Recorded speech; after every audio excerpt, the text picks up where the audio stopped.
This video will document the replacement of the fuel pickup and the anti-siphon valve on my Key West 1720 center console.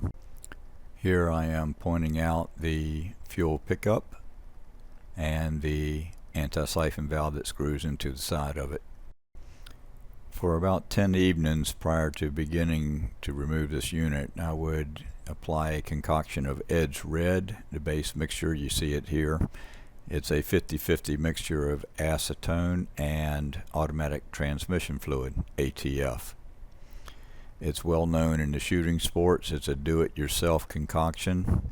There's some other ingredients in the original formula.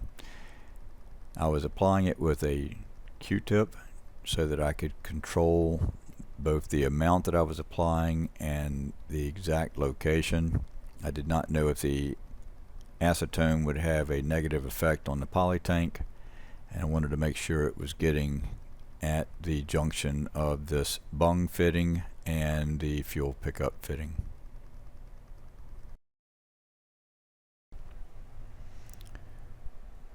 This is my first attempt to try to remove the fuel pickup fitting from the fitting in the tank.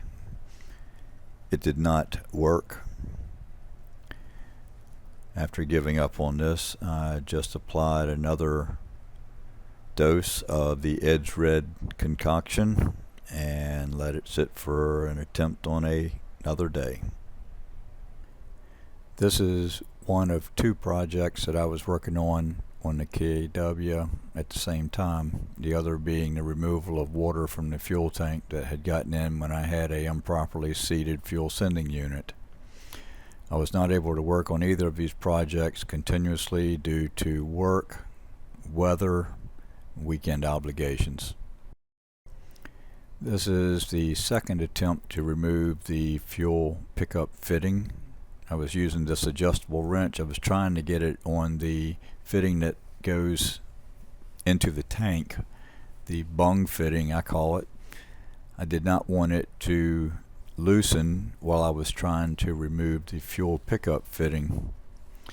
There's just no room in there that I was able to get this wrench in. I believe, by the way, if anyone is interested, that that's a 1-inch fitting in the tank. Take notice of the right side of that fuel pickup fitting as we're looking at it before I put the adjustable wrench over the top of it. I don't like trying to remove a fitting or a nut across the top. It's just not good practice. No good mechanic would do this, but it's the only way it could be done with this large of a crescent wrench because of the lack of room inside this hole. Anyhow, using a pry bar at the top, and boom, there was some movement. I felt it. I knew something had given. I wasn't sure whether it was the fuel pickup or the bung fitting in the tank. If the fitting in the tank had moved, there was a problem. And as best I can determine, it was just the fuel pickup fitting that had given way.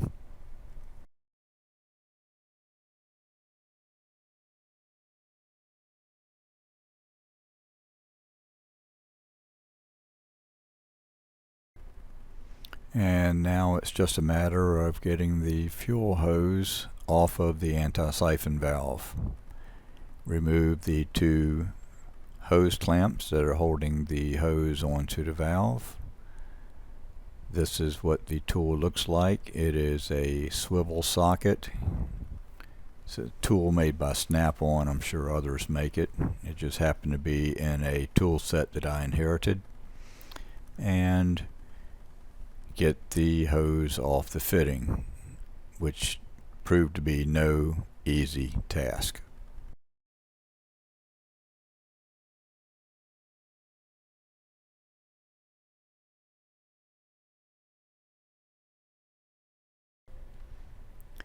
I decided that I would go ahead and use the clips of my attempts to get this hose off the anti-siphon valve. I have speeded them up to 5 times normal speed just so that you're not sitting there totally bored watching this. But you'll notice that I have used several different tools trying to get this hose off. First, I decided that I would go ahead and completely remove the hose clamps, both of them, completely unscrew them and take them out, because I started thinking that with all the movement and pushing and shoving that I was doing on this hose, if it suddenly snapped loose, I might sling those hose clamps into the netherlands underneath the deck here. I did not want that to happen. But as you can see, I've tried to use regular pliers, a screwdriver at this point, and another part here. Since I hadn't had any success, I'll grab a pair of channel locks, generically known as water pump pliers. There you go. And I was trying not to damage the hose, but yet also work it loose. And eventually I am able to pop it off the fitting.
As you can see there, the hose is now off the anti-siphon valve.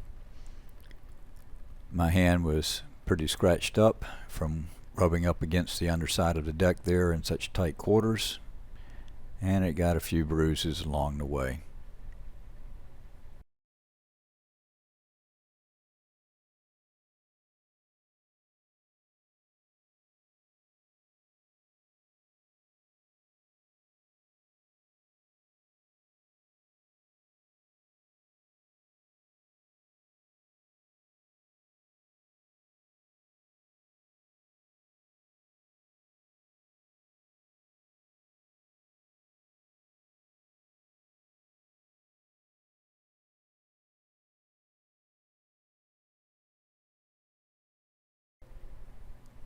Once the fitting was free and I had unscrewed it, it did not immediately pull out, and I must have spun that fitting around probably 50 to 60 times before I realized that it was just spinning in place, and with a real good hard pull it came on out.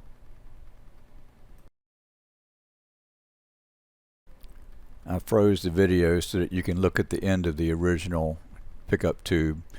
Both sides of it are beveled so that there is a gap if it is pressed against the very bottom of the tank that will still allow fuel to be picked up.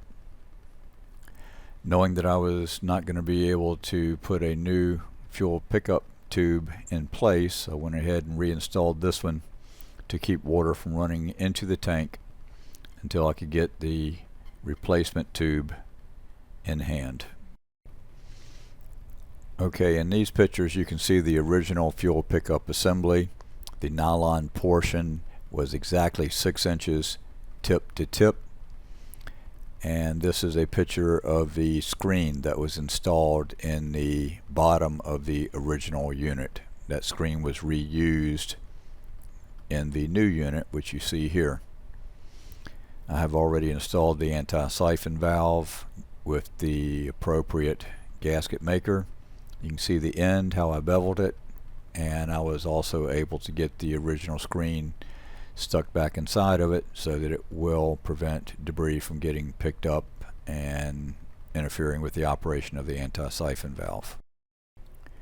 My research indicated that this is the most fuel resistant form of gasket you can use for these applications. This was purchased from Amazon. It's just a matter of applying this to both fixtures, both the fixture in the tank and the new fuel pickup fitting. Once applied, the instructions say to allow the material to air dry for several minutes.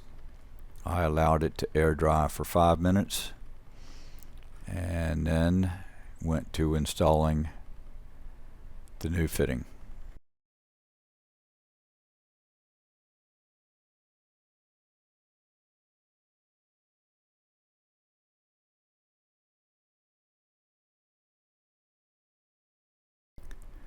The new fuel pickup assembly, after the gasket material had dried a little bit, is inserted into the tank.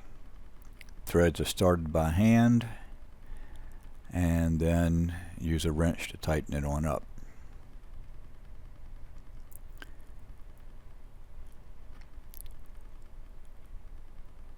Ease it into the final position, much the same as the original was. And there you have it. Before attaching the fuel hose to the anti-siphon valve barb, I am going to generously lubricate the inside of the hose as well as the outside of the barb with 2-cycle outboard engine oil.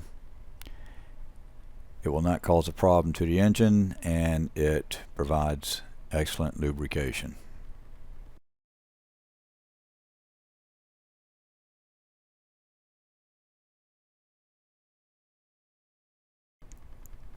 Now that everything has a good coating of oil on it, it's time to take the 2 hose clamps and slide them over the fuel hose, and slide the fuel hose onto the barbed fitting. Looks like I re-lubricated the hose and fitting. I must have touched them while I was putting the hose clamps over the hose. When you are installing hose clamps, you never want to clamp at the very end of the hose, and you also do not want to clamp at the end of the barb. Doing so will cause the barb to cut the inside of the hose, so you want to give it probably 3/16 or a little bit more from the end of the barb.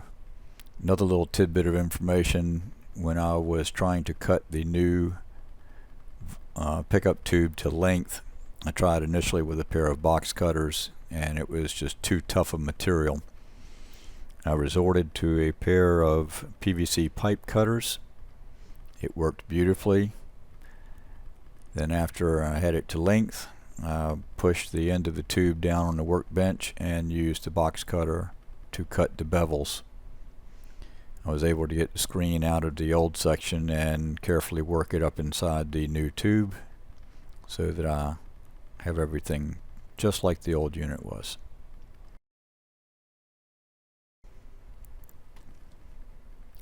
And there you have it. A newly installed fuel pickup unit anti-siphon valve with no corrosion. I know this video was a little long. I hope it helps somebody in the future. And as always, I thank everybody for watching.